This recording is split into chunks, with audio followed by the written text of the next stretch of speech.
উদ্দীপনার পক্ষ থেকে সকলকে স্বাগত জানাই। আমাদের আজকের আলোচক ডক্টর নীলকান্ত সরকার স্যার। আমাদের আজকের আলোচ্য বিষয় হোমিওপ্যাথিতে রোগীলিপি তৈরির কলা কৌশল, আজকে পঞ্চম পর্ব। স্যারকে অনুরোধ করব, স্যার আজকের আলোচনা শুরু করুন। হোমিওপ্যাথিতে রোগীলিপি তৈরির কলা কৌশল ধারাবাহিকভাবে এটা চলছে। আজকে এটা পঞ্চম পর্বে পৌঁছেছে। আশা করি আরো পর্ব চলতেই থাকবে, কারণ আরো অনেক কিছু বাকি আছে। তো হোমিওপ্যাথিতে রোগীলিপি তৈরির কলা কৌশল পর্ব 5, The Art and Tact of Case Recording in a Homeopathy, Part 5। তো আগের ক্লাসে আমি মুখের ছাপ বা প্রকাশভঙ্গি, যেটাকে বলে ফেসিয়াল এক্সপ্রেশন, সে সম্পর্কে বেশ কিছু আলোচনা করেছিলাম। আজকের আলোচনা আমি চোখ সম্পর্কে করব।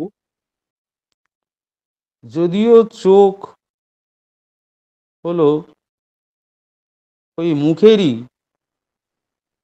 একটা অঙ্গ বা মুখের ভেতরেই প্রথিত একটা অঙ্গ, অর্থাৎ মুখের সঙ্গেই আলোচনা করা উচিত, তথাপি আলাদা করে এর গুরুত্ব কিন্তু একটা অসাধারণ পর্যায়ে আছে। কেননা চোখ শুধু দেখেই না, এটা আবেগ প্রকাশের এক অসাধারণ একটা মাধ্যমও বটে। চোখের মূল্য যে কতটা, তা আপনি এক মুহূর্ত চোখ বন্ধ করুন, দেখুন না, দুনিয়াটাই অন্ধকার হয়ে যায়, সব সৌন্দর্য এক মুহূর্তে মিলিয়ে যায়, সব রং, মানুষের মুখ, এই যে যা দেখছেন দৃশ্যপট,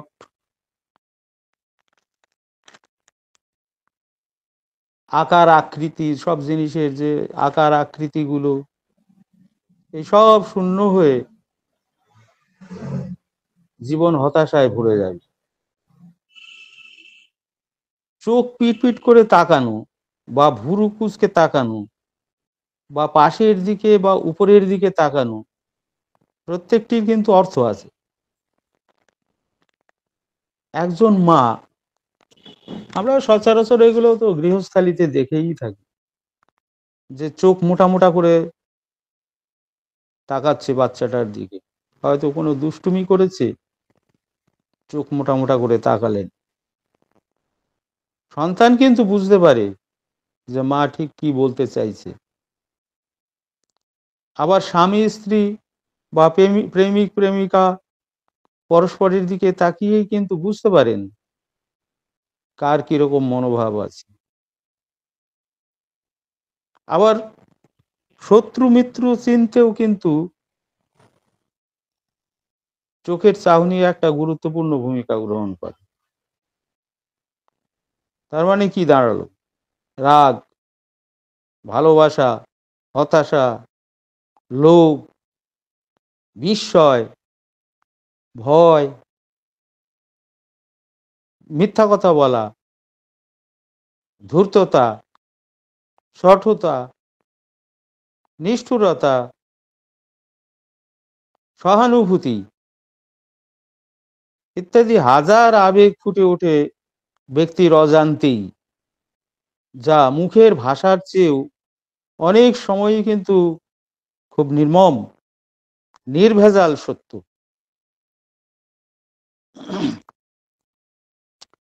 গানে সেই জন্য বলছে, নানান রকমের গানের আছে না, যেমন ধরুন একটা ছায়াছবির বইতে আমি শুনেছিলাম যে শুধু আকাশে কি বিদ্যুৎ চমকায়, বিদ্যুৎ চমকায় চোখেরও তারায় তারায়। তার মানে চোখেরও তারায় তারায় আবেগের বিদ্যুৎ ঝলকায়। আবার চণ্ডীদাস বলেন, রাধার কি হইল অন্তরের ব্যথা, বসিয়া বিরলে থাকো এ একলে, না শুনে কাহারও কথা। সদাই ধ্যানে চাহে মেঘ পানি, না চলে নয়ন তারা। তার মানে একটা বিরহী চোখের দৃষ্টি কেমন হবে সেই ছবি রাধার ভেতরে এঁকেছেন। আবার একটা হিন্দি গানে ধরুন, मेरे नैना नैना सावन भादु, फिर भी मेरा মন পেয়াছে। একটা বিরহী দুঃখের ছবি, অর্থাৎ চোখের মধ্য দিয়ে আবেগের যে হাজারো প্রকাশ, যা তো সাহিত্যে তো আছেই, বাস্তবে তো সবসময়ই আমরা দেখতে পাই। সেগুলো যদি হোমিওপ্যাথিতে আমরা ধরতে পারি, তাহলে কিন্তু প্রভূত লাভবান হওয়া যাবে। এবং সেটা কিভাবে, এটা পরবর্তী আলোচনায় আস্তে আস্তে আমি প্রকাশ করতে থাকব।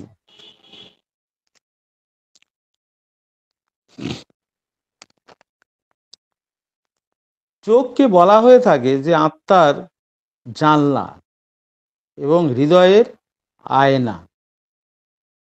চোখ কখনো রাগে তাক করা বন্দুকের মতন হতে পারে, আবার ভালোবাসায় উজ্জ্বল, নতুবা দুঃখে ভেসে যেতে পারে।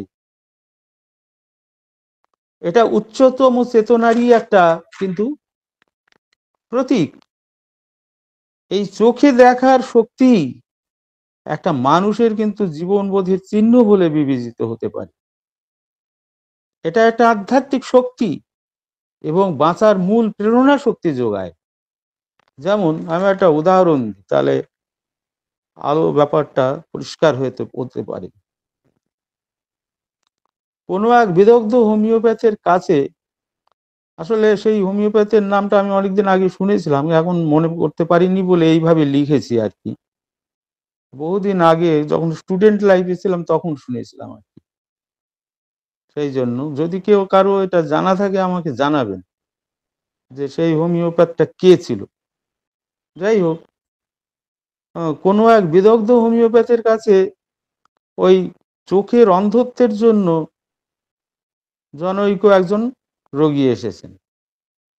এবার তার সমস্যা হচ্ছে চোখে দেখতে পাচ্ছেন না, তার অপটিক নার্ভ শুকিয়ে যাওয়ার জন্য এই দশাটা। তো আধুনিক চিকিৎসা শাস্ত্রের জ্ঞানের নিরিখে ওই চিকিৎসক বলেছিলেন যে বাবা, এটা তোমার সারাতে পারবো না, সারবে না। এটা শোনার পরই কি ভয়ানক প্রতিক্রিয়াই না হয়েছে ওই রোগীর মধ্যে। তিনি তেতলার ছাদের উপর থেকে ঝাঁপ দিয়ে আত্মহত্যার প্রচেষ্টা করেছিলেন।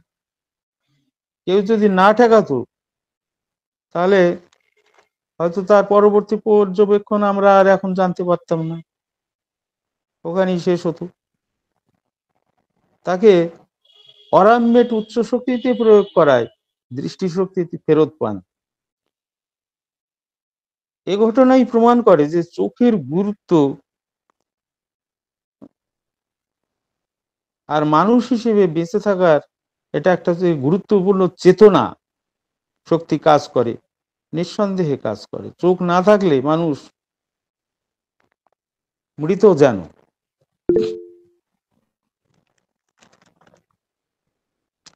চোখ আমাদের একটা দেখার যন্ত্র হলেও মনে রাখতে হবে জাদু তো মস্তিষ্কের খুব গভীরে কোনো একটা জায়গায় কিন্তু দেখার কাজটা তৈরি হয়।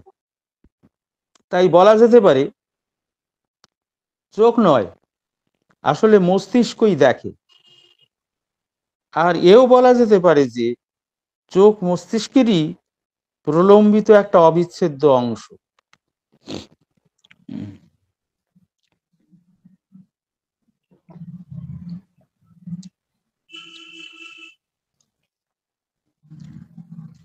চোখ এবার যদিও এটা সবাই জানেন, তবু আমি আর একবার সংক্ষেপে দৃষ্টি তৈরি হয় কিভাবে সে সম্পর্কে একটু আলোকপাত করার চেষ্টা করছি। ধরুন আপনি কোনো একটা জিনিসের দিকে তাকালেন, ধরুন এটা একটা গোলাপ ফুলই হতে পারে। সেখান থেকে আলোক রশ্মি চোখের কর্নিয়া প্রথমে, তারপর পিউপিল, তারপর লেন্সের ভেতর দিয়ে প্রবেশ করে। এবার কর্নিয়ার গঠন কিরকম? উত্তল, কনভেক্স। এবং ওই যে লেন্স, ওই আলোক রশ্মিকে কি করে? ভেঙে ছবিটাকে উল্টো করে, অর্থাৎ উপরের অংশ নিচের দিকে আর নিচের অংশ উপর দিকে, এরকম একটা উল্টো প্রতিবিম্ব রেটিনার উপর ফেলে দেয়।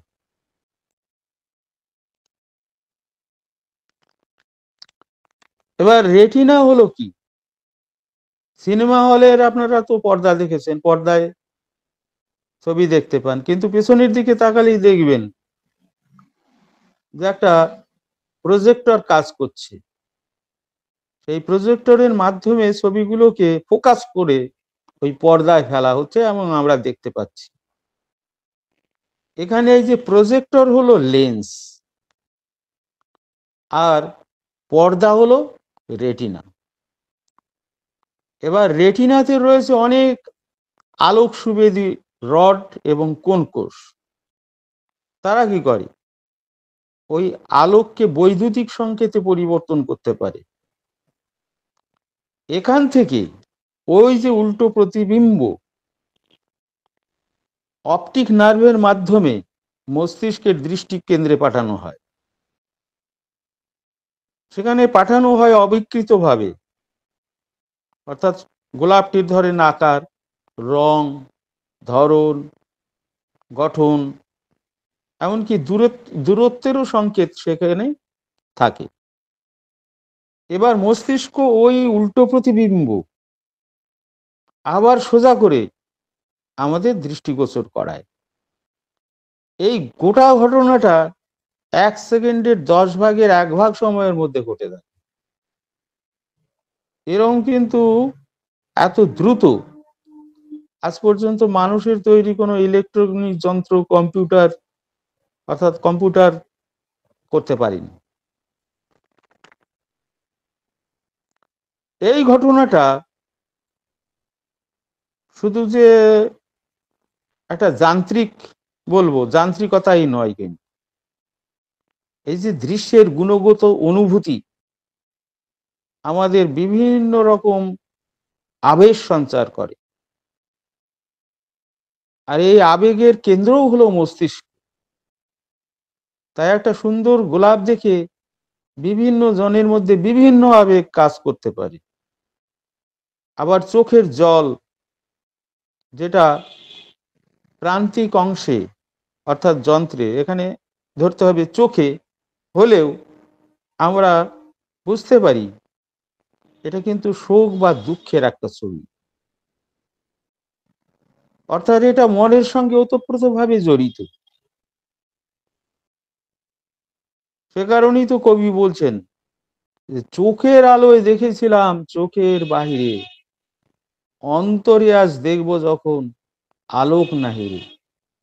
চোখের আলোয় চোখের বাইরে দেখেছিলাম, কিন্তু অন্তরে দেখতে গেলে অন্তরের আলো লাগে।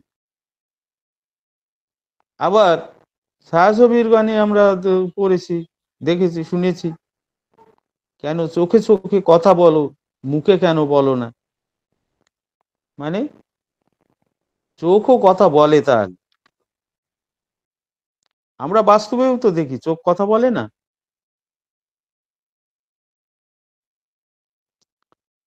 আবার চোখ সম্পর্কে একটা কবিতায় আমি পড়েছিলাম যে চোখ যে মনের কথা বলে, চোখে চোখ রাখাই শুধু নয়, চোখের সে ভাষা বুঝতে হলে চোখের মতো চোখ থাকা চাই। ঠিকই তো। চোখের ভাষা যদি আমাকে বুঝতে হয়, তাহলে আমারও সেই দৃষ্টিটাকে, অর্থাৎ ক্লিনিক্যাল আই তৈরি করতে হবে। তা নাহলে ওই চোখের ভাষা আমি পড়তে পারবো না। আবার আমি অনেক দিন আগে আমার ছোট মানে ইয়াং এজ মহাজাতি শোধনী চোখ নাটক অভিনয় দেখেছিলাম। চোখ, যেখানে দেখেছিলাম এক মজদুরদের এক আপসহীন দাপুটে এক নেতা যখন সত্যের সঙ্গে লড়তে লড়তে শয়তান মালিকের চোখে পড়ে মারা যান। সে জীবিতকালেও মালিক তাকে ভয় পেত প্রচন্ড,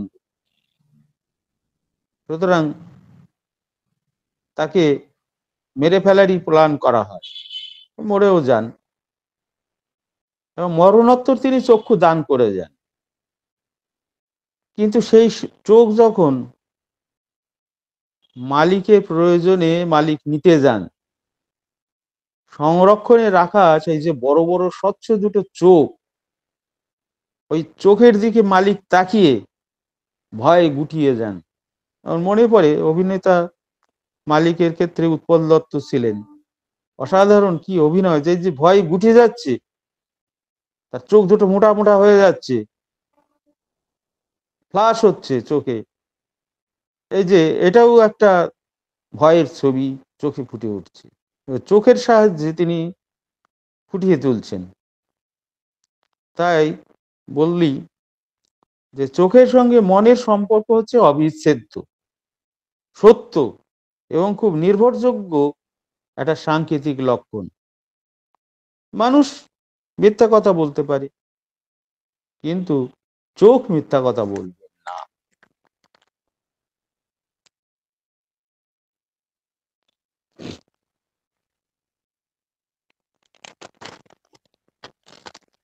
দৃষ্টি সংযোগ,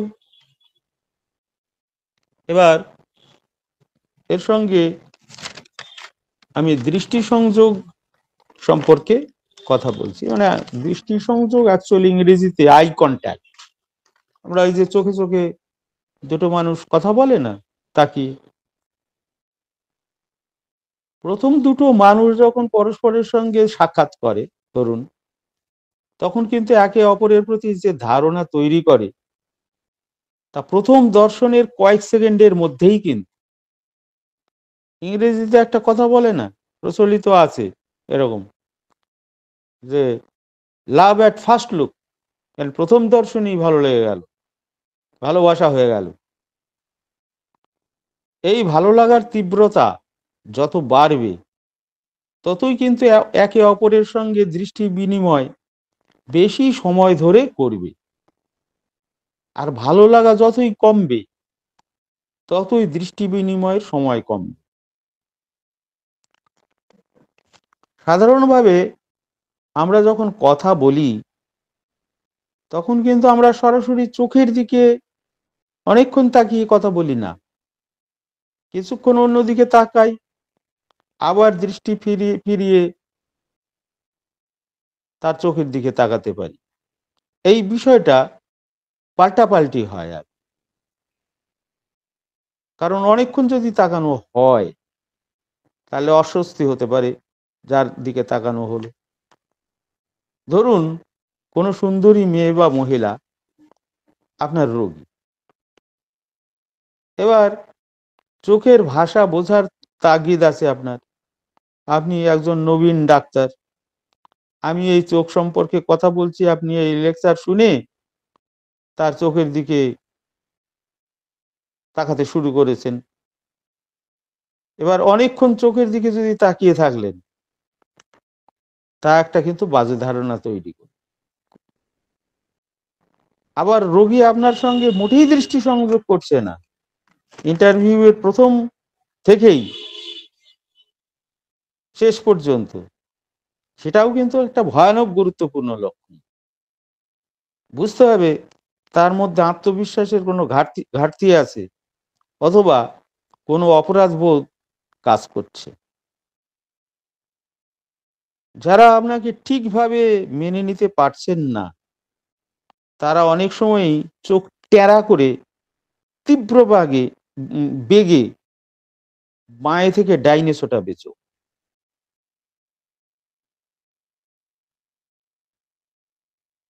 বাঁ দিক থেকে ডান দিকে ছোটাবে। তো আর চোখ টেরা করে অনেকক্ষণ যদি আপনার দিকে তাকিয়ে আছে, বুঝতে হবে যে আপনার উপর অসন্তুষ্টি আছে। আবার ধরুন অবাধ্য বাচ্চাকে শাসন করার সময় অনেক সময়ই অনেক মা চোখ মোটা মোটা করে একভাবে বাচ্চার চোখে চোখ রাখেন, এতে বাচ্চাটি কিন্তু বুঝতে পারে যে মা রেগে গেছে, এরকম। আবার আপনি একজন ধরুন অবিবাহিত নব্য চিকিৎসক, কোনো বাড়ি রোগী দেখতে গেছেন। আচ্ছা ঠিক আছে, আমি অন্যভাবে কথাটা বলি। একটা গল্প করেছিলেন ডাক্তার বিশ্বনাথ সেনগুপ্ত, আমাদের স্যার, অর্থাৎ আমাদের ডিএনডি হোমিওপ্যাথিক মেডিকেল কলেজের। বলছেন যে যুবতী মেয়ে, একা ঘরে তাকে জেরা করার জন্য তিনি সিদ্ধান্ত নিয়েছেন, কারণ রোগটা মানসিক।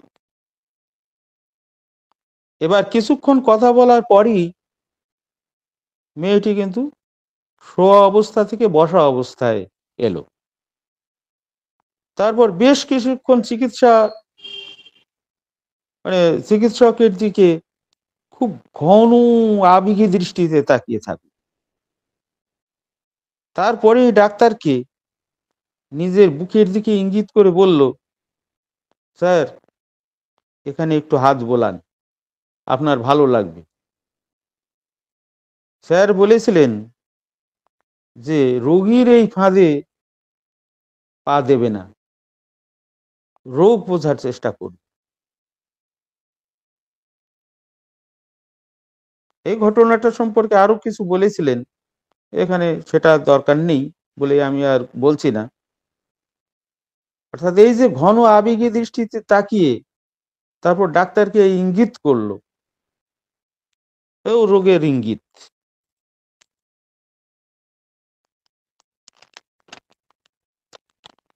এবার আমি চোখের বিভিন্ন তাকানোর ভঙ্গি নিয়ে কিছু আলোচনা করি, তা থেকে কি সিদ্ধান্ত নেওয়া যায় বা আমরা সিমটম পেতে পারি, সেসব বিষয়ে একটু আলোকপাত করার দরকার মনে করছি। যেমন ধরুন, স্বাভাবিকভাবে তাকানো কাকে বলে? তাকানো মানে গেজ বা স্টেয়ার বলা যেতে পারে। গেজ, একজনের সঙ্গে একজন যখন আমরা কথা বলি তখন আমরা কিন্তু একটা স্বাভাবিকভাবেই তাকাই। এই যে তাকানোটা, এটা কিন্তু 5 থেকে 10 সেকেন্ডের বেশি হয় না। কোনো উৎসাহ বা আত্মবিশ্বাস স্বাভাবিক থেকে আমরা স্বাভাবিকভাবে যখন কথা বলি তখন কিন্তু এই 5-10 সেকেন্ডই স্বস্তিদায়ক, এর বেশি হয় না। এটা হচ্ছে একটা স্বাভাবিকভাবে তাকানো, গেজ। এবার ধরুন একটা ব্যবসায়ীর দৃষ্টি বা গেজ কিরকম হয়? এই দৃষ্টি খুব ক্ষুরধার হয়, কেন পারস্পরিক সম্পর্ক ঠিক রাখা, আবার ব্যবসায়িক কৌশল জরিপ করে দেখে চোখে চোখ রেখে কথা বলা এবং গ্রাহককে সন্তুষ্ট করা, তাকে প্রতিনিয়ত মেপে মেপে চলতে হয়। অর্থাৎ তার চোখও কিন্তু ওই খরিদ্দারকে সেইভাবে জরিপ করে চলে। এটা হলো ব্যবসায়ীর চোখ। আবার খুব একটা দৃষ্টি আছে, যেমন ঘন সন্নিবিষ্ট দৃষ্টি, বাংলা খুব কড়া, যেটাকে ইংরেজিতে বললে ইন্টিমেট গেজ। যেমন স্বাভাবিকভাবে আমরা যখন কথা বলি আমাদের দৃষ্টি কিন্তু অপরের চোখ মুখের উপরই স্থির থাকে। সোশ্যালিজমে কোনো অনুষ্ঠানে আমরা গেলাম বা একে অপরের সঙ্গে স্বাভাবিকভাবে কথা বলছি, তখন কিন্তু আমরা আমাদের আমাদের দৃষ্টিটা কতটুকুর মধ্যে থাকে, ধরুন দুটো চোখ আর চিন, এর মধ্যে যদি একটা সরল রেখা টানা যায়, দুটো চোখের মধ্যে একটা সরল রেখা, আর ডান চোখ থেকে চিন পর্যন্ত একটা সরল রেখা, বাঁ চোখ থেকে চিন পর্যন্ত একটা সরল রেখা, এই যে ত্রিভুজ, এইটুকুর মধ্যেই কিন্তু সীমাবদ্ধ থাকে। কিন্তু যখন কেউ খুব অন্তরঙ্গ বা ঘনিষ্ঠতার সঙ্গে তাকায়, দুটো চোখ থেকে নিয়ে কিন্তু এই দৃষ্টি উরুসন্ধি পর্যন্ত প্রসারিত হতে পারে। অর্থাৎ এই যে ত্রিভুজটা দুটো চোখ থেকে নিয়ে এই যে নিচের আর দুটো বাহু, দুটো সাইডের বাহু দুটো অনেক প্রলম্বিত, লম্বা হবে, অর্থাৎ বড় ত্রিভুজ হয়ে যাবে। অর্থাৎ যত ঘনিষ্ঠ হবে দৃষ্টি শরীরের তত বেশি অংশকে কভারেজ দেবে।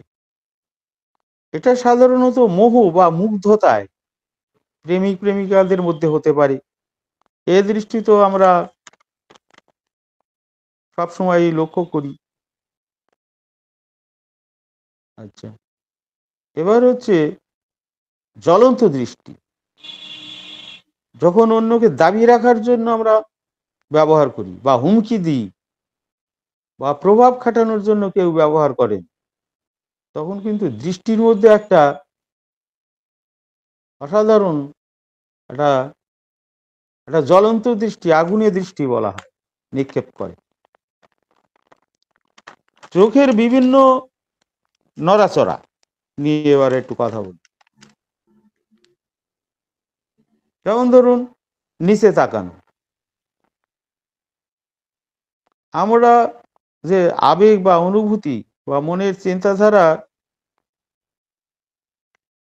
তখন কিন্তু মানুষ নিজের চিন্তাধারা বা অনুভূতির সঙ্গে একটা বোঝাপড়া করে নিচে তাকিয়ে। কেউ যদি অনেকক্ষণ ধরে নিচে তাকিয়ে আছে চুপ করে বসে, তাহলে বুঝতে হবে যে সে নিজের সাথে বোঝাপড়া করছে বিভিন্ন ঘটনা নিয়ে। আবার যদি দেখি কেউ উপরে তাকাচ্ছে, তাহলে কি বুঝবো? এইটা সাধারণভাবে কোনো দৃশ্যপট থেকে কোনো সংকেত নিয়ে অথবা আগের কোনো ধারণার সঙ্গে একাত্ম হয়ে একটা সিদ্ধান্ত গ্রহণের চেষ্টা করছে। আবার যদি কাউকে দেখা যায় সোজাসুজি অনেক দূরে একভাবে তাকিয়ে আছে সামনে, এর অর্থ যিনি শুনছেন তিনি খুব নিষ্ক্রিয়ভাবে শুনছেন, দৃষ্টিটাও নিষ্ক্রিয়ভাবে কাজ করছে, মনের গভীরে চিন্তাধারা আছে এবং সেটিরই একটা গঠনমূলক চিন্তাধারায় তিনি ব্যাপৃত আছেন। এই জিনিসটা আমি কবিগুরু রবীন্দ্রনাথ ঠাকুরের জীবনী পড়তে যেয়ে পেয়েছিলাম, যে তাকে তার খুব প্রিয়জনেরা কোনো দুঃখ বা সমস্যায় কোনো কথা বললে তিনি এই দৃষ্টি মেলে ধরতেন এবং আধ্যাত্মিকতা অতল গহনে দীর্ঘ সময় ডুবে এভাবে একভাবে সামনে তাকিয়ে থাকতেন।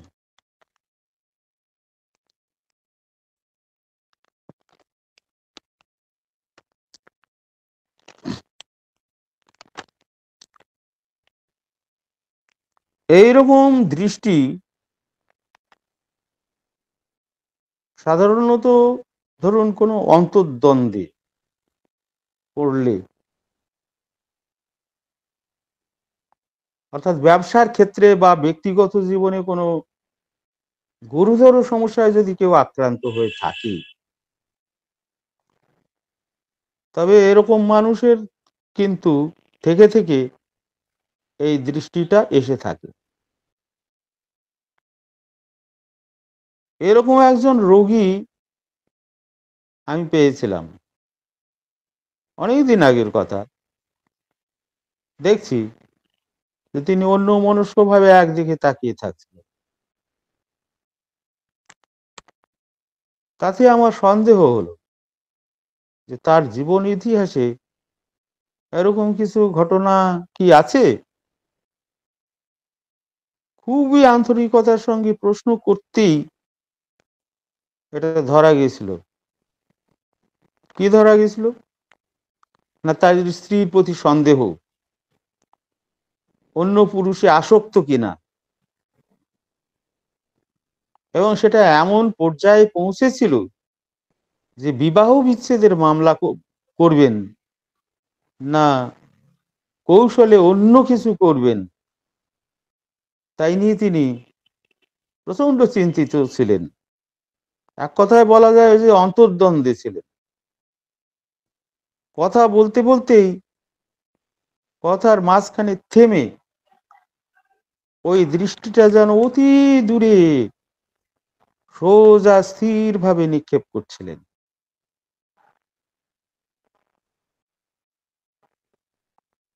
তাকে আপনারা কি আন্দাজ করতে পারছেন যে কি ওষুধ হতে পারে? যদিও আরো অনেক সিমটম দরকার, তবুও এর ভিত্তিতেও কোনো তো ওষুধের ইন্ডিকেশন দিতে পারে। অবশ্য অন্য অন্য সিমটম যদি সাপোর্টিং এ থাকে, অন্য অন্য খুব গুরুত্বপূর্ণ সিমটম, তাহলে এই জিনিসটা আরো মানে দানা বাঁধ।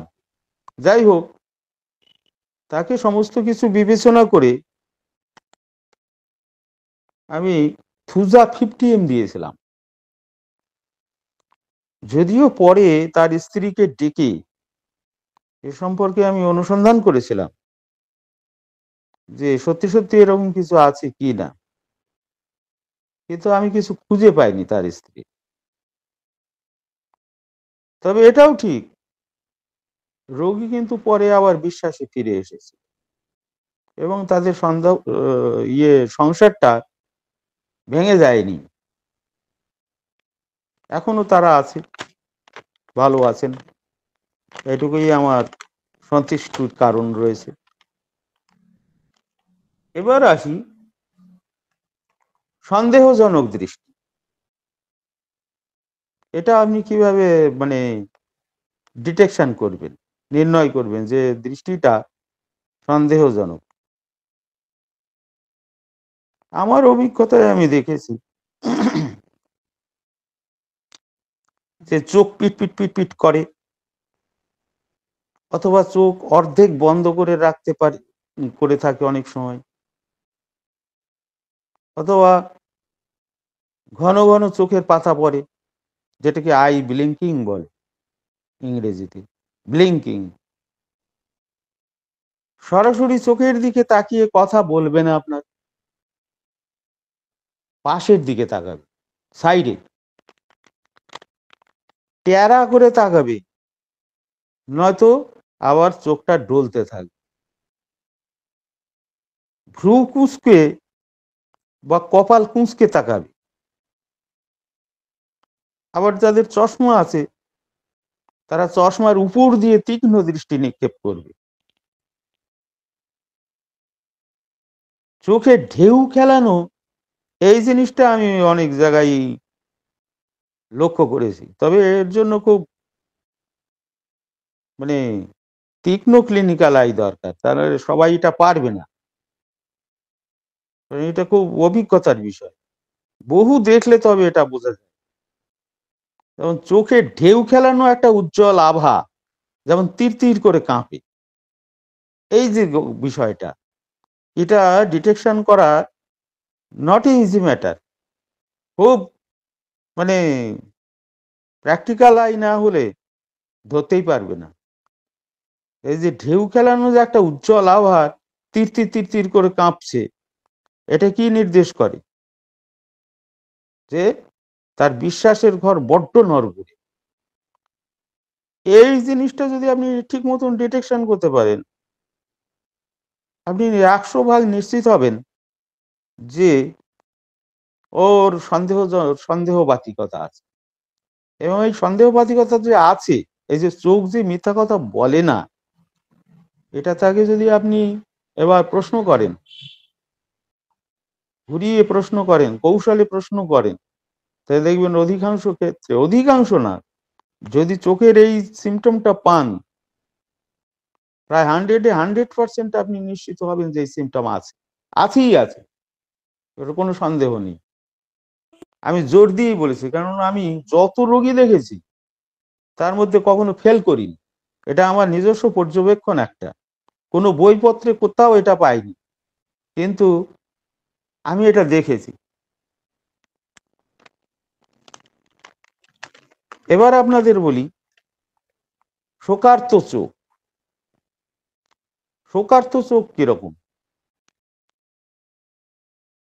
বা সেটা কিভাবে আপনি ধরবেন সেটা বিষয়টা। যেমন ধরুন প্রথম দর্শনই এদের চোখে কেমন যেন একটা বিকেলের পরন্ত ছায়া ছায়া দীপ্তিহীন আভা একটা চোখে পড়ে। প্রথম দর্শনই আপনি এই চোখটার মধ্যে এই জিনিসটা লক্ষ্য করবেন। আর যেন কেমন যেন একটা আত্মস্থ হয়ে আছে, অর্থাৎ নিজের মধ্যে ডুবে আছে, খোলামেলা কথা বলছে না প্রশ্ন করলেও। এদের সঙ্গে কথা বলতে বলতে আপনাকে কি করতে হবে, এই জিনিসটাকে যদি ওপেন করতে হয় এর মনকে, কিভাবে কথা বলতে হবে, তার স্পর্শকাতর জীবন আলেখ্যে আপনাকে ধীরে ধীরে প্রবেশ করতে হবে। স্পর্শকাতর জীবন আলেখ্য, ভালোবাসা, প্রেম, বিরহ, সন্তানের প্রতি মায়া, ইত্যাদি ইত্যাদি, খুব ছোট থেকে তার বাবা মার সঙ্গে সম্পর্ক, ভাই বোনেদের সঙ্গে ক্লোজ রিলেশন, সেই রিলেশনের জায়গাগুলোতে আপনাকে প্রথম প্রবেশ করতে হবে। তারপর ভালোবাসা টালোবাসা হেন তেন যেন প্রথমেই যাবেন না, কারণ ওগুলো বেশি স্পর্শকাতর, ওই জায়গায় প্রথমেই সে নিতে পারবে না। আপনি ছোটবেলার লাইফ থেকে শুরু করুন, এবং তার ভাই বোন, মা বাবা, স্কুলের সহপাঠী, তাদের সঙ্গে কিরকম মিশছে, এরকম সব স্পর্শ, কেউ কোনো উল্টোপাল্টা কথা বললে কিভাবে নিয়েছে, কি কি রিয়াকশন করেছে, এইসব বিভিন্ন বিষয়গুলো নিয়ে ধীরে ধীরে এগোতে থাকতে হবে। তো খুব স্পর্শকাতর জায়গাটা যদি আপনি এভাবে স্পর্শ করতে পারেন, তাহলে আপনার উপর আস্তে আস্তে আস্থা আসবে।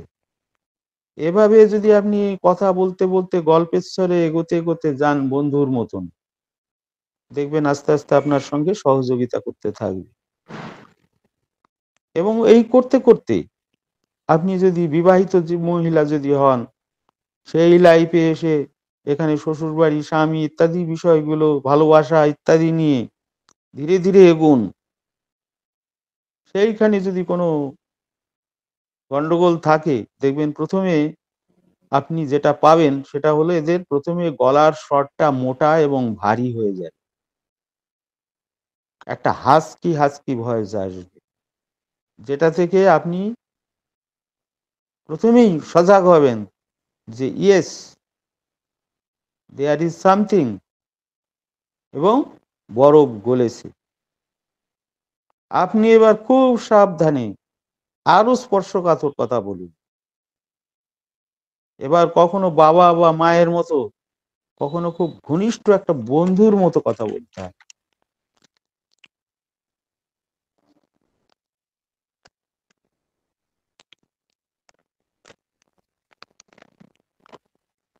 এবার ধরুন এই যে চোখ, এরকম করতে করতে দেখবেন চোখ তার প্রথমেই যে কেঁদে ভাসিয়ে দেবে তা না, প্রথমে চোখ ছলছল করে উঠবে, যেটা আপনি দেখে বুঝতে পারবেন, এবং সেটা আবার লুকানোর চেষ্টা করবে, কেননা এরা তো খুব রিজার্ভ টাইপের, ওপেন নয়, প্রকাশ করতে চায় না, বুঝতে দিতে চায় না।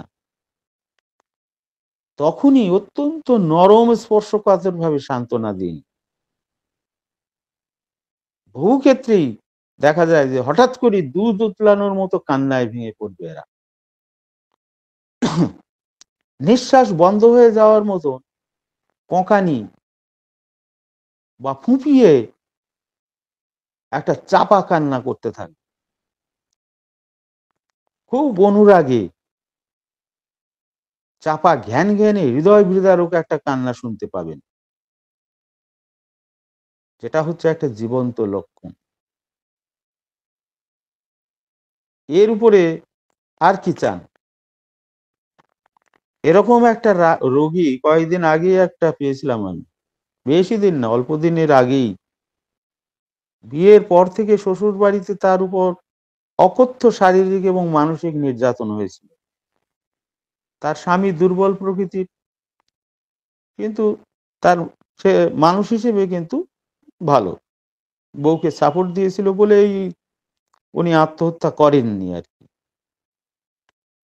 তো দুর্বল প্রকৃতির মানুষ, প্রতিবাদ করতে পারতেন না। ভাই ছিল ওর চেয়ে শক্তিশালী বেশি, তার সঙ্গে এটি উঠতে পারতেন না। বোন ছিল প্রচন্ড কলহ প্রিয়, হম মানে জেলাসি আর হিংসাত্মক তার মনোভাব ছিল। তা থেকে বোঝা গেছিল যে ল্যাকিসিসের রোগী।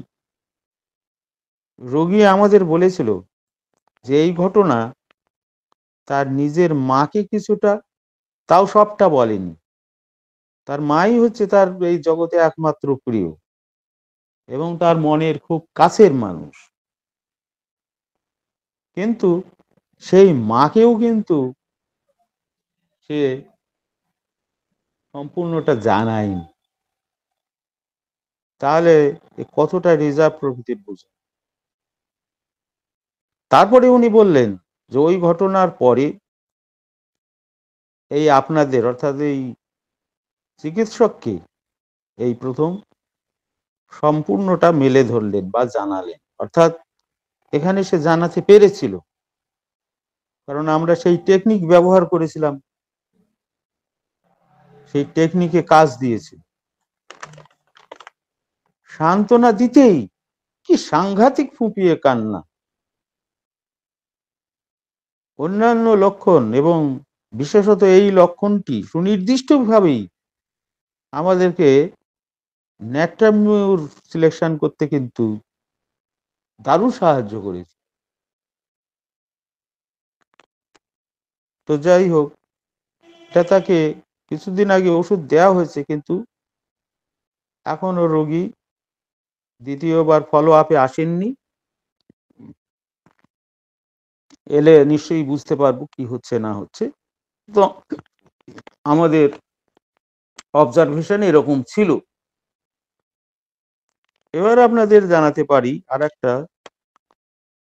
যে উপেক্ষার দৃষ্টি কিরকম হয়। আপনাকে যে উপেক্ষা করছে আপনি কিভাবে বুঝবেন?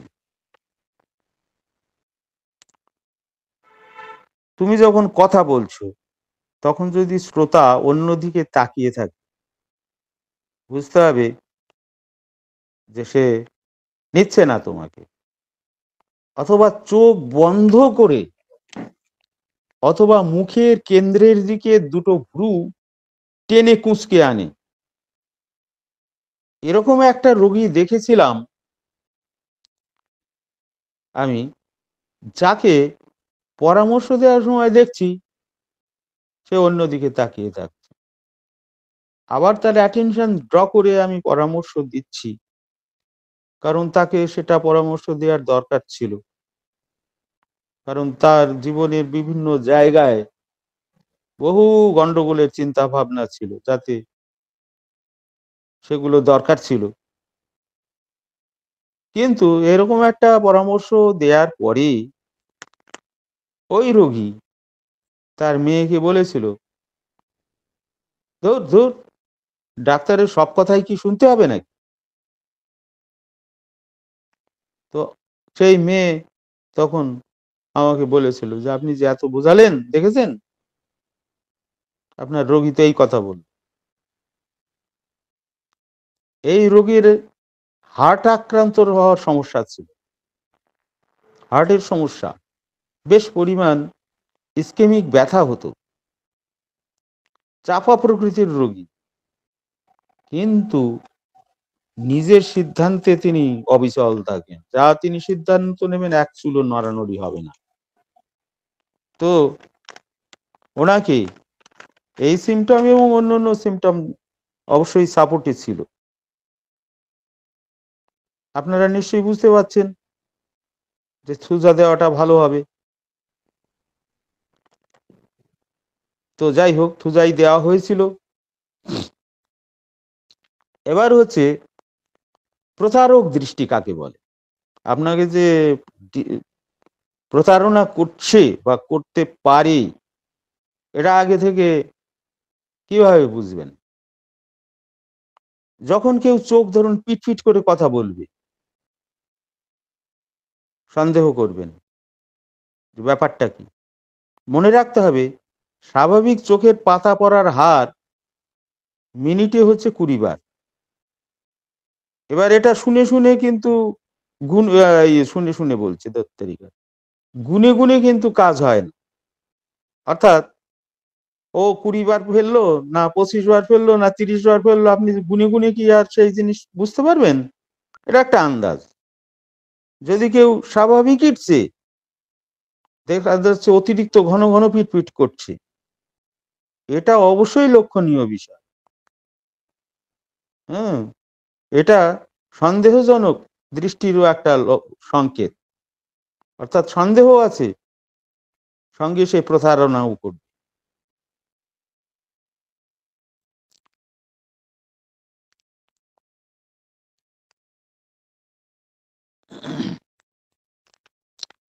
একটু জল খেয়ে নি দাঁড়ান।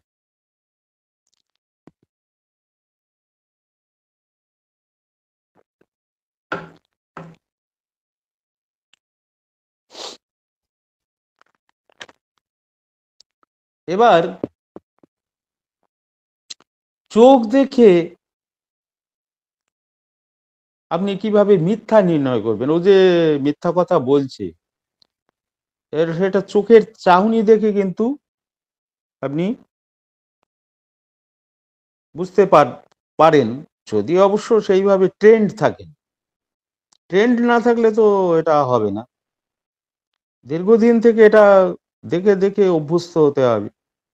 শুধুমাত্র আমি বলছি এটা দেখেই যে আপনি কালই এটা পেরে যাবেন তা নয়।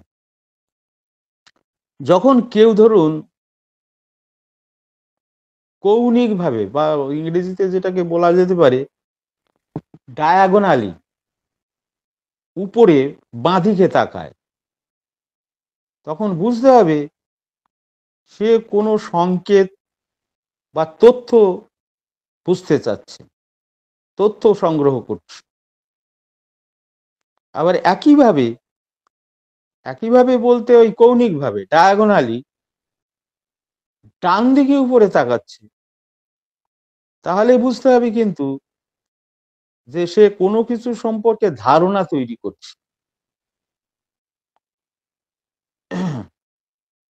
যখন বাঁদিকে তাকাচ্ছে তখন বুঝে নিতে হবে যে ডান দিকের মস্তিষ্ক সক্রিয় আছে। অর্থাৎ বাঁদিকে তাকানোর এই যে অ্যাক্টিভিটি গুলো, ব্রেনের মধ্যে যে কায়াজমা আছে, অর্থাৎ ডান দিকে কিছু হলে বাঁ দিকে যাবে, বাঁ মস্তিষ্কের হলে ডান দিকে যাবে, ক্রসওয়াইজ যাবে। যখন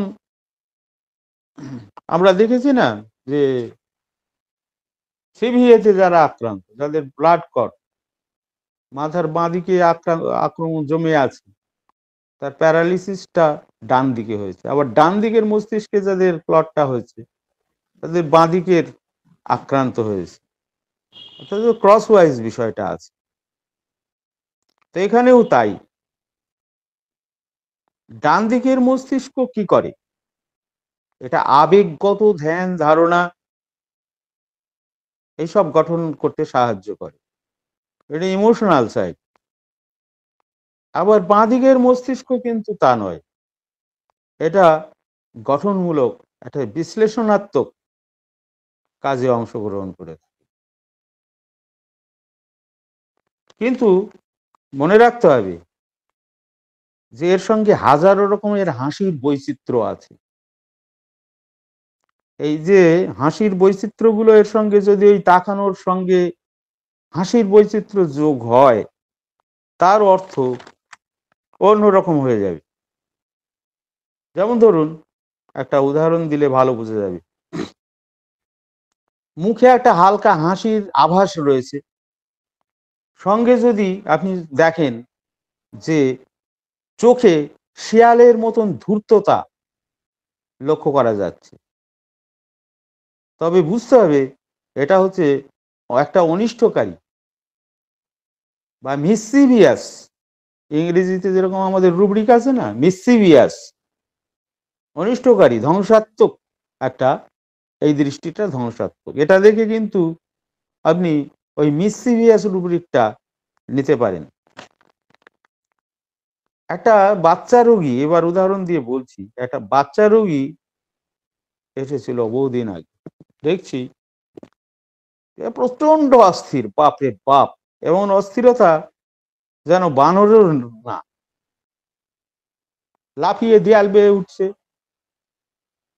জানলায় যে খটাখট খটাখট করছে, ওখানে কলের ট্যাপ খুলে জল ছড়ছড় করে ছেড়ে দিচ্ছে, বইগুলো নিয়ে ফেলে দিচ্ছে। ওরে বাপরে, তাকে মানে তার মা বাবা কেউই কন্ট্রোল করতে পারছে না। মানে দুষ্টুর ওরকম দেখেছি, ওরকম ভয়ঙ্কর দুষ্টু আমি জীবনে দেখিনি। দুষ্টুমির যেন আর শেষ নাই। তার চোখে ওই দৃষ্টি, ওরকম দৃষ্টি, একটা শিয়ালের মতন ধূর্ততা, আর মুখে একটা হালকা হাসির আভা দেখে আমার প্রথম সন্দেহ হয়, ব্যাপারটা কি।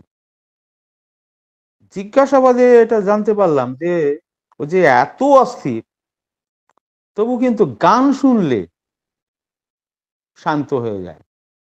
তো আমি বললাম যে ঠিক আছে, এক কাজ করুন, আপনারা ওকে বাইরে নিয়ে যে একটা ভালো লিভলি মিউজিক গান চালিয়ে দেন তো, দেখি কি হয়। আমি তো ঘরের মধ্যে আছি, আমি কাঁচের ভেতর দিয়ে দেখতে পাবো। তো সেটাই করলো, ওই যে গানগুলো পছন্দ করে তার মধ্যে কোনো একটা চালিয়ে দিল। সত্যি একদম দেখি চুপচাপ বসে শুনছে, কোনো দুষ্টুমি নেই, কিচ্ছু নেই।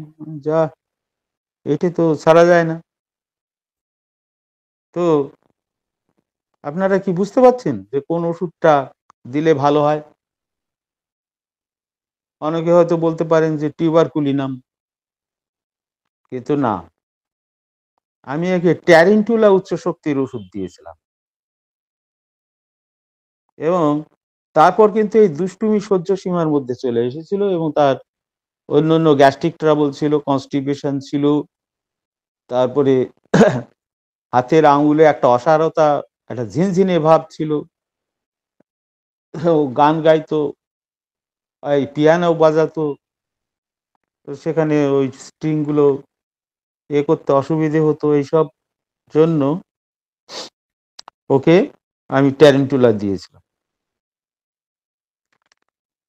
তো যাই হোক,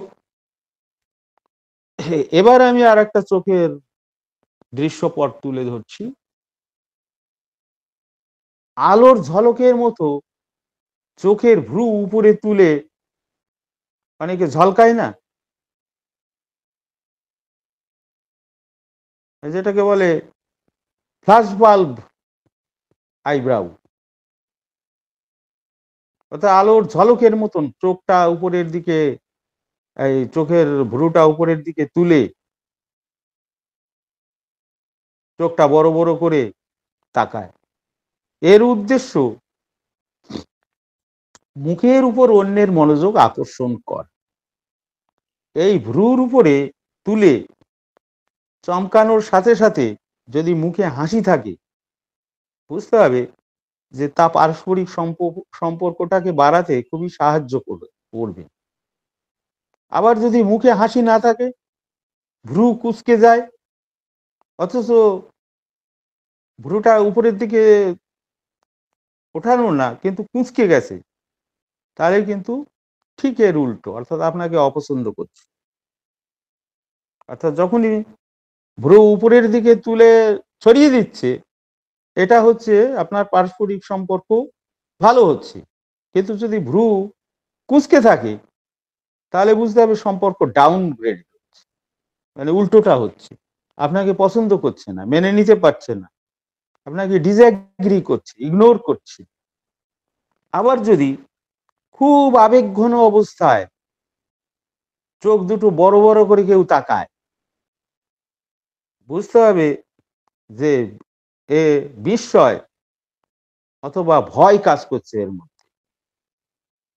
আর এর সাথে যদি এরকম বড় বড় করে তাকালো, তার সাথে যদি দেখি যে চোখ একটা রক্তাভ দৃষ্টি স্থির হয়ে যুক্ত হয়, তাহলে বুঝতে হবে যে রেগে আছে। অতএব একে এখন ঘাঁটানো ঠিক হবে না।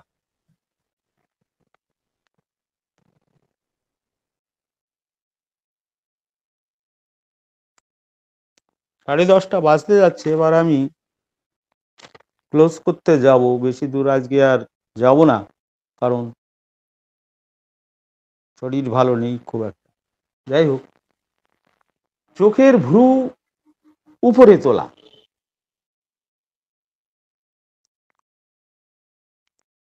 অনেক অল্প বয়সী মেয়েদের দেখা যায় না যে মাথার চুলটা একটা আর্ক করে কেটে চোখের উপরে একটা খিলান মতন করে রেখে দিয়েছে, ওরকম ভাবে রাখা। তার সঙ্গে যদি কপাল ভাঁজ করে ভ্রুকে উপরের দিকে তোলে, ওই যেটা আগে বললাম যে ভ্রু উপরের দিকে তুলছে সেরকম, আর তার সাথে যদি থুতনিতে দুটো হাতের সাপোর্ট দিয়ে সামনের দিকে তাকিয়ে থাকে, বুঝতে পারবে যেটা অবিশ্বাস, উত্তেজনা বা বিস্ময়ে প্রকাশ হতে পারে। এটা মেয়েদের ক্ষেত্রে বেশি দেখা যায়, যা পুরুষদের উপরে গভীর প্রভাব ফেলে। আবার যদি এরকম হয় যে চোখে চোখ রেখে কথাই বলে না, এরকম একটা রোগী আমি পেয়েছিলাম যে প্রথম থেকে শেষ পর্যন্ত চোখে চোখ রেখে কথাই বলল না সে। কখনো গালে হাত দিয়ে, থুতনি নিচু করে, কখনো এদিক সেদিক তাকিয়ে, নানান ভাবে নানান পশ্চাৎ সে করলো ঠিকই, কিন্তু চোখে চোখের দিকে তাকালো না। এর কারণ কি? এটা খুব সাবধানে খুঁজে বের করতে হবে, কারণ এরকম রোগী সবসময় মন খুলে কথা বলতে চায় না, হাইড করতে চায়। এটা হাইডিং টেন্ডেন্সি এত তীব্রভাবে এদের মধ্যে থাকে যে আপনাকে সেটা জানতে দিতে চায় না। এরকম এক রোগীর ক্ষেত্রে আমি খুব সাবধানে প্রশ্ন করতে করতে পেয়েছিলাম যে তার স্ত্রীর সঙ্গে সে খুব খারাপ ব্যবহার করেছিল, কারণ তার সন্দেহ ছিল যে স্ত্রী বোধহয় ঠিক নেই, তার সঙ্গে খুব খারাপ ব্যবহার করেছিল। আর এই পরে যখন বুঝতে পেরেছিল যে এই খারাপ ব্যবহারটা ঠিক হয়নি, এটা ভুল করেছে সে, এই খারাপ ব্যবহারের যে গ্লানি, গিল্ট ফিলিং, সেইটা তাকে দীর্ঘকাল কুঁড়ে কুঁড়ে খেয়েছে। এর জন্য সে অনেকবার আত্মহত্যার কথাও ভেবেছে। এর ফলে তাদের বিবাহ বিচ্ছেদ হয়ে যায়। এটা কতটা মর্মান্তিক! হতাশায় সে ডুবেছিল, প্রেমে হতাশ, শোকে, দুঃখে জীবন ছারখার। তো এরকম একটা রোগী কি ওষুধ হতে পারে? আপনারা কি কিছু ভাবছেন? আমি তো একে অরামমেট উচ্চ শক্তিতে দিয়েছিলাম 50 mg, এবং এই রোগী কিন্তু এই দুঃখ থেকে অনেকটা মুক্তি পেয়েছিল, কিন্তু সম্পূর্ণ করাতে পারিনি। কারণটা হচ্ছে ওই যে বিবাহ বিচ্ছেদটা, ওর যে গ্লানিটা, ওটি তো আগেই বিবাহ বিচ্ছেদ হয়ে গেছে, এবং ওই স্ত্রীর অন্য জায়গায় আবার বিয়েও হয়ে যায়। এইটাও ও মেনে নিতে পারেনি। তো এই যে ঘটনাটা মনের উপর দাগ কেটে আছে, এই দাগ তো তুলে ফেলা যায় না। তবে আমি তাকে বলেছিলাম যে তুমি আস্তে আস্তে স্বাভাবিক জীবনে ফেরত আসার চেষ্টা করো। যা যায় তা ফেরত আসে না, দুনিয়ায় এমনই হয়। আর যাকে তুমি বিবাহ বিচ্ছেদ করেছো, সে তো এখন সুখে আছে, সুতরাং তাকে নিয়ে তুমি আর চিন্তা করে কি করবে। কিন্তু ওই যত বলি না কেন, কাজ হওয়া তো মুশকিল। এবং তাকে পরামর্শ দিয়েছিলাম যে তুমি আবার দেখে শুনে একটা বিয়ে কর, কিন্তু সে বিয়ে করতে রাজি হয়নি। এর ফলে এই যে অবস্টাকল, ওর সুস্থ শারীরিক এবং মানসিক জায়গায় নিয়ে যেতে পারছে না, তবে আত্মহত্যার প্রবণতা কমেছে। এ থেকে বোঝা যায় যে সে কিছুটা উন্নতি লাভ করেছে। তাহলে কি বোঝা যাচ্ছে? এভাবে চোখের দৃষ্টিকে আমরা যদি ঠিক মতন পড়তে পারি, তাহলে বুঝতে পারবো কি, যে কখনো চোখের এই দৃষ্টি বা চোখ মিথ্যা কথা বলে না, এবং এটা ভয়ানক আবেগ প্রকাশের একটা যন্ত্র, মাধ্যম। কিন্তু এই আবেগকে ধরাও আবার অত সহজসাধ্য নয়। ভুলভাল ধরে এগোলে তো সবকিছুই গন্ডগোল হয়ে যাবে। কিন্তু এটা যদি হোমিওপ্যাথিকে আমি যেরকম ভাবে বললাম, এভাবে কাজে লাগানো যায়, খুবই গুরুত্বপূর্ণ, এবং একটা সন্তোষজনক নির্বাচনে আমরা পৌঁছতে পারবোই পারবো। এই যে সামগ্রিকতা গঠনে অনেকে হিমশিম খেয়ে যান, কিন্তু আমরা যদি এই সব জিনিসগুলোকে খুব মানে সূক্ষ্মভাবে দেখে সেই অনুযায়ী আমরা যদি প্রশ্ন পর্বগুলো করি, ঘুরিয়ে প্রশ্ন তো, ঘটনা হচ্ছে ডক্টর হ্যানিম্যান আমাদের বলেইছেন যে ঘুরিয়ে প্রশ্ন করতে হবে, ঠিক আছে। কিন্তু ঘটনাটা হচ্ছে এই ঘুরিয়ে প্রশ্ন করতে গেলেও তো আমাদের ক্লু লাগবে। আমাদের সামনে যদি এইসব ক্লুগুলো থাকে এবং সেগুলোতে যদি আমরা খুব শানিত হতে পারি, তাহলে এই ক্লুটা ফলো করে আমরা ঘুরিয়ে প্রশ্ন করে একটা সঠিক তথ্য পেতে পারবো। এবং এই সঠিক তথ্যের ভিত্তিতে যা নির্বাচন হবে, সেই নির্বাচনগুলো অনেক ক্ষেত্রেই নির্ভুল হবে, এইটুকু আমি বলতে পারি। ফেল আমরা তো করতেই পারি, কিন্তু সেটা আলাদা কথা। কিন্তু নির্ভুলতার লক্ষ্যে এই যে প্রচেষ্টা, এ এক অসাধারণ বিষয়।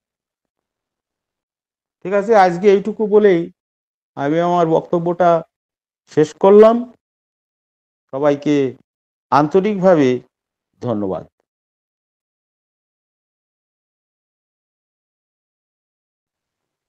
একটি অসাধারণ আলোচনা স্যার আমাদের উপহার দিলেন। আমরা আলোচনার পরবর্তী পর্বে চলে যাব, যদিও আজকে আলোচনা আর দীর্ঘায়িত করব না। আমরা প্রথমে ডেকে নেব ডক্টর গিরিধর বিশ্বাস স্যার। স্যার, আজকে আলোচনা প্রসঙ্গে কিছু বলুন।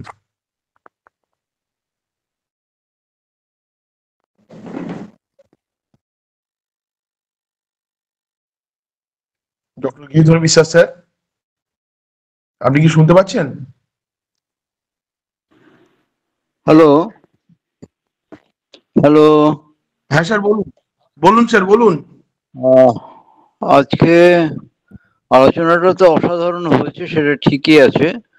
মানে সব থেকে ভালো লেগেছে সত্যকে প্রকাশ করার যে সাহস একটা কথার মধ্যে দিয়ে বেরিয়ে এসছে, যে আমাদের প্রচেষ্টাটা আমাদের থাকতে হবে, এবং ভুল আমরা মানে ফেল আমরা করতেই পারি, এই কথাটা কিন্তু আজকে আমিও বলি, আজকে নীলকান্ত স্যারের কথা থেকে বেরিয়ে আসলো, তার জন্য অনেক অনেক ধন্যবাদ। যে এই কথাটা অনেকেই বলে না, যে আমরা ফেল করতেই পারি। ধন্যবাদ স্যার, খুব ভালো লেগেছে, খুব ভালো লেগেছে। আর আলোচনা তো সত্যি সুন্দর হয়েছে, সেটার অনেকেই আলোচনা সুন্দর করেন।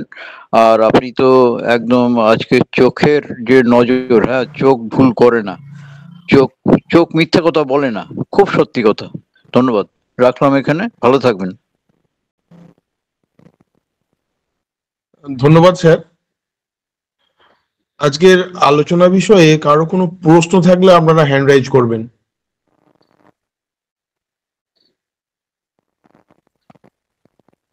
আজকের আলোচনায় যারা উপস্থিত রয়েছেন তাদের কারো কোনো প্রশ্ন থাকলে হ্যান্ড রাইজ করবেন। Doctor Shankar Bhowmik hand rise করেছেন। হ্যাঁ, আপনি আপনার প্রশ্নটা রাখুন।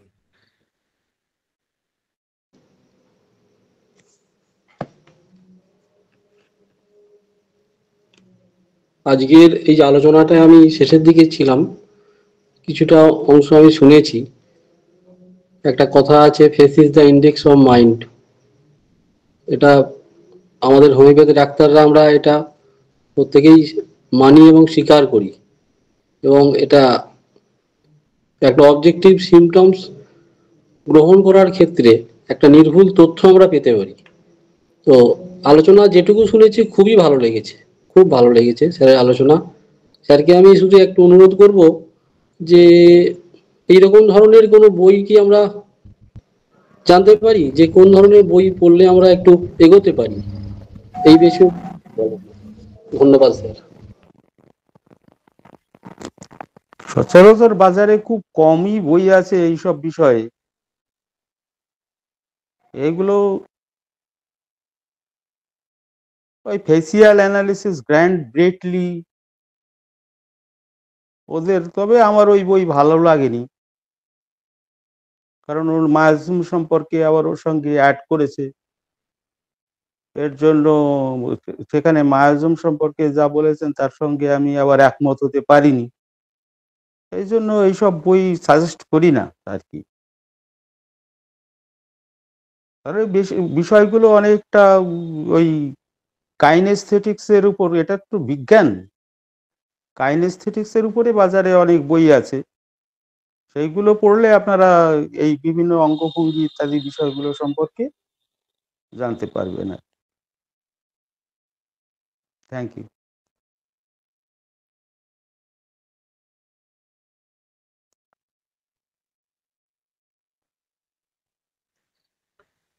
কিন্তু আর আমি কারো বলতে কোনো চাইছি, প্রশ্ন থাকলে হ্যান্ড রাইজ করবেন।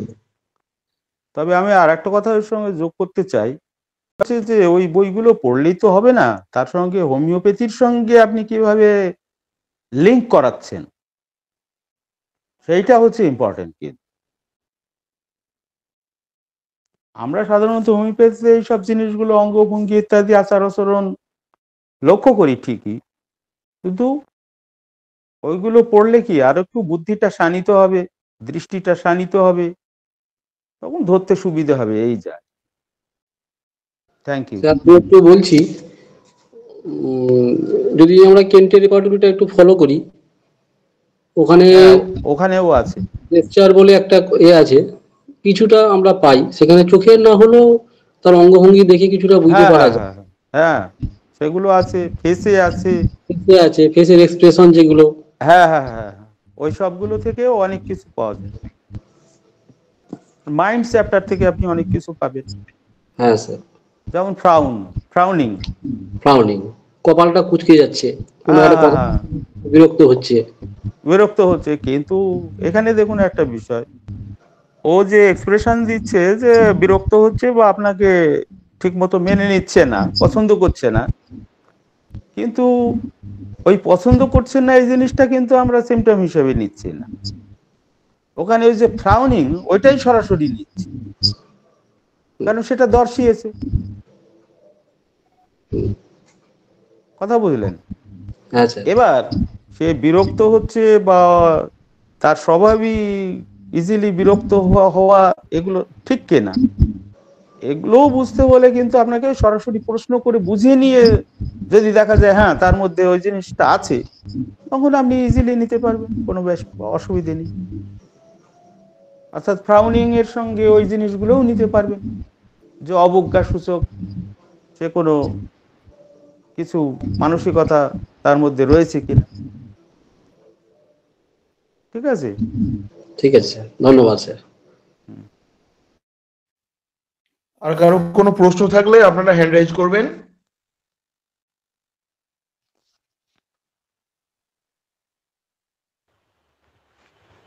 হ্যালো।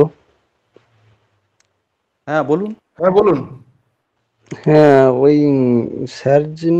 স্যার যে ওই অপটিক অ্যাট্রোপির কেসটা বলছিলেন, ওটা হুম। সম্ভবত ডক্টর এসপি দে স্যারের কেস।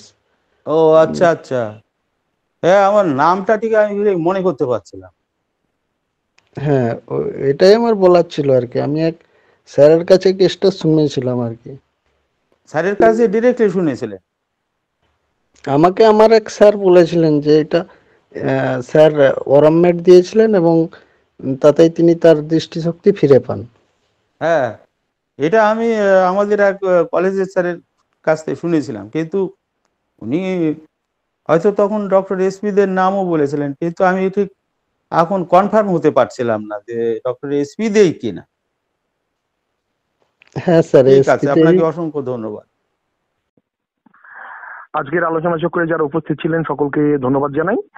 বিশেষত আজকের আলোচক ডক্টর নীলকান্ত সরকার স্যারকে হোমিওদ্দীপনার পক্ষ থেকে আরেকবার বিশেষভাবে ধন্যবাদ জানাই। আমাদের আজকের আলোচনা আনুষ্ঠানিকভাবে এখানেই শেষ করছি। সকলে ভালো থাকুন, সুস্থ থাকুন, শুভরাত্রি।